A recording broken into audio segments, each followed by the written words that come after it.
کسی قسم کی کوئی فائر فائٹنگ ٹیم موقع پر پہنچی، نہ عسکری اور نہ ہی سول، حتیٰ کہ جب فوجی دستے موقع پر پہنچے تو اس سارے علاقے کو کارڈن آف کر دیا گیا، مقامی لوگوں کو اس علاقے سے دور کر دیا گیا، جہاز کا ملبہ اچھی طرح سے خاکستر ہوا۔ تب فرضی شناختی عمل کے تحت جہاز میں سوار ہلاک شدگان کے جسمانی اعضاء کو اکٹھا کیا گیا اور پروٹوکول میں ان کی فیملیز کے سپرد کر دیا، بلکہ خود ہی دفنایا۔ امریکی سفیر کی ڈیڈ باڈی بھی بس فرضی اور کاغذی کارروائی کے ساتھ امریکی حکام کے حوالے کر دی گئی۔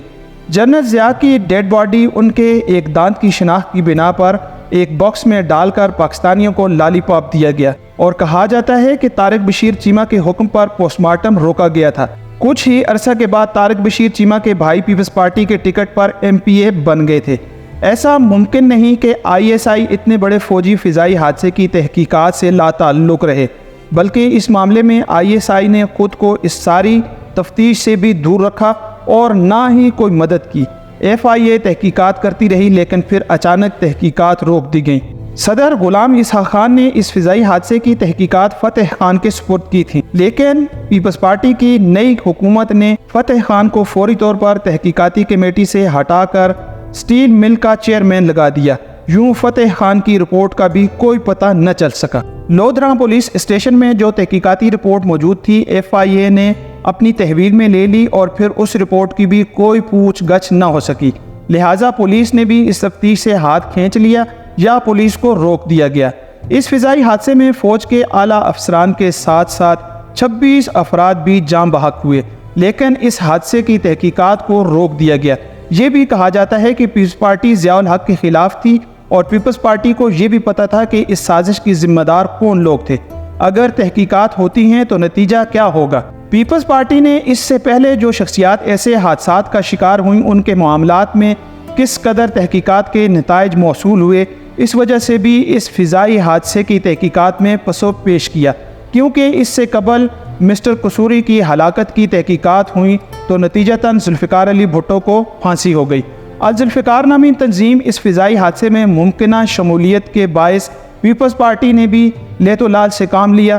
روسی خفیہ ایجنسی KGB نے بھی اس معاملے میں اپنی صفائی پیش کر دی کہ وہ اس قسم کے معاملات نہیں کرتے، جبکہ روسی خفیہ تنظیم کے بارے میں یہ بات کئی دانشور بتاتے ہیں کہ KGB نے ضیاء الحق کو سبق سکھانے کی بات کی تھی، کیونکہ سوویت یونین کو افغانستان میں شکست کا بہت ملال تھا اور اس فضائی حادثے میں ہلاک ہونے والے سبھی اعلیٰ فوجی افسران بالواسطہ یا بلا واسطہ روس کی شکست کا سبب تھے۔ KGB نے سارا معاملہ CIA پر ڈالتے ہوئے کہا کہ یہ کام CIA والے کرتے ہیں، اور حیران کن بات یہ تھی کہ امریکہ نے C-130 طیارہ حادثے کی تحقیقات میں نہ تو دلچسپی ظاہر کی اور نہ ہی ان تحقیقات کی پوچھ گچھ کی، بلکہ ان تحقیقات کو رکوانے پر ہی زور دیا، جبکہ اس فضائی حادثے میں امریکی سفیر اور ایک فوجی افسر بھی ہلاک ہوا تھا۔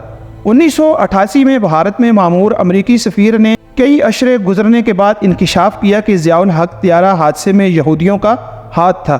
چونکہ میں بھی یہودی ہوں، اس لیے میں نے اس معاملے میں تحقیقات کے بارے میں جاننے کی کوشش کی تھی، تو مجھے سفیر کے عہدے سے ہی ہٹا دیا گیا۔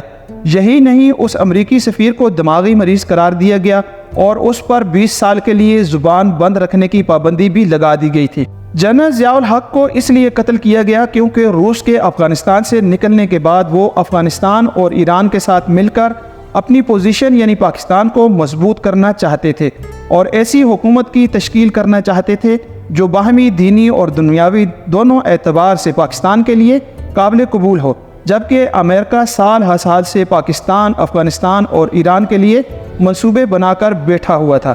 ضیاء الحق کے ناقدین بہت مغلظات کہتے ہیں، لیکن دراصل ضیاء الحق ترکی، ایران، افغانستان اور پاکستان پر مشتمل ایک ایسا بلاک بنانے کے قریب تر پہنچ چکے تھے جس کے آؤٹ کم کے طور پر خارجہ پالیسی اور دیگر معاملات امریکہ کے ہاتھوں سے نکل جاتے، اور پھر امریکہ کب چاہتا ہے کہ پاکستان اس کی دسترس سے باہر ہو۔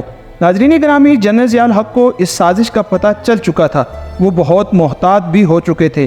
ان کے ساتھی ان کو وقتاً فوقتاً بتاتے رہے کہ آپ کے خلاف بڑا ایکشن ہو سکتا ہے، جس کا اظہار بھی وہ 1-2 بار کر چکے تھے۔ اس لیے جنرل ضیاء نے بہاولپور میں ٹینکوں کی کارکردگی کے مظاہرے کو دیکھنے جاتے ہوئے امریکی سفیر اور فوجی اتاشی کو ساتھ رکھا۔ لیکن امریکہ نے 2 امریکیوں کی موت کو قبول کرتے ہوئے اپنے ہدف کو نشانہ بنایا، یعنی امریکن CIA کامیاب ہو گئی۔ تو ناظرین گرامی، آپ نے دیکھا کہ امریکن اپنے اہداف کو حاصل کرنے کے لیے، اپنے ملک کی بہتری کے لیے کسی بھی حد تک جا سکتے ہیں۔ تو میں امید کرتا ہوں کہ میرے دیکھنے سننے والے میرے ناظرین اس ویڈیو پر اپنے کومنٹس میں یہ بتائیں گے کہ یہ ویڈیو آپ کو کیسی لگی، یا جو معلومات میں نے آپ سے اس ویڈیو میں شیئر کی ہیں آپ ان کو مبنی بر صداقت سمجھتے ہیں۔ آپ سب کے دیکھنے سننے کا شکریہ۔ اپنے دوستوں احباب کا سب کا بہت خیال رکھیں۔ چینل پر نئے ہیں تو چینل کو سبسکرائب کر لیں، بیل آئیکن کو پریس کر دیں، اس ویڈیو کو لائک کرنا بالکل نہ بھولیں۔